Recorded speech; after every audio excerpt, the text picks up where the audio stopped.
Well, it's Monday morning. B.O.S.S unit pre-orders end today. If you have not picked one up yet, this is your last chance to grab one with this run.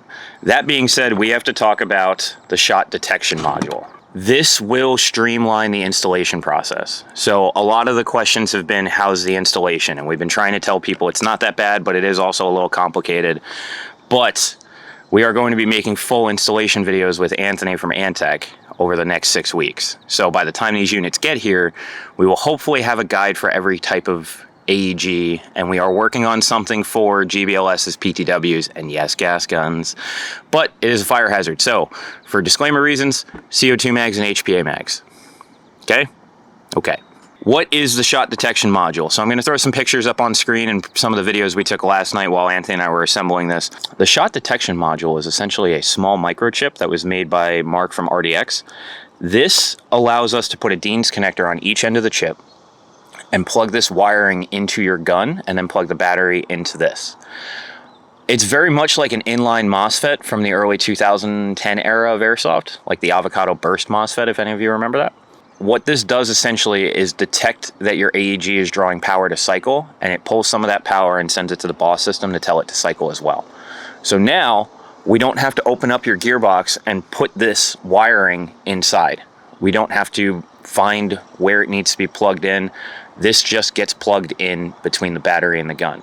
Now, the shot detection modules are going to be available. And just for demo purposes, we've got a bunch of guns here, and I'm going to show you that it works on all of them. First up, one of our rental guns.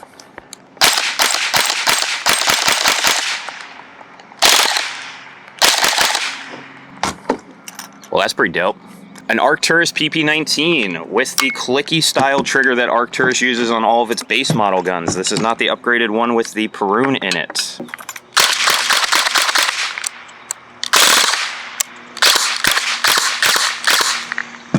My Cyma AK that has a normal pair of trigger contacts in it.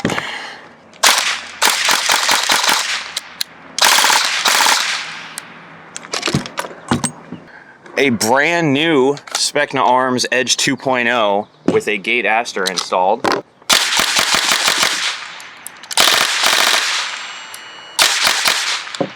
Now, what I think everyone is curious about, a Tokyo Marui Recoil Shock Scar H with a gate in it.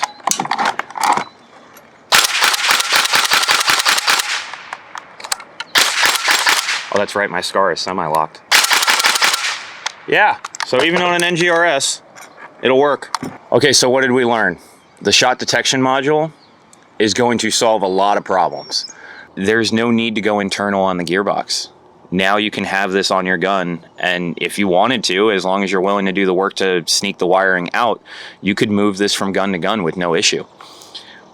This is an awesome product that for the people who are still on the fence about buying an XM203 because they're not sure how complicated the wiring is going to be or how much time it's going to take or if they're going to be able to do it themselves or if they're going to have to go to Anthony, this is very easy.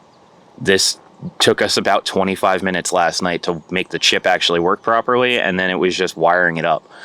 So we kept this one super short just for demo purposes, literally so I could film this video.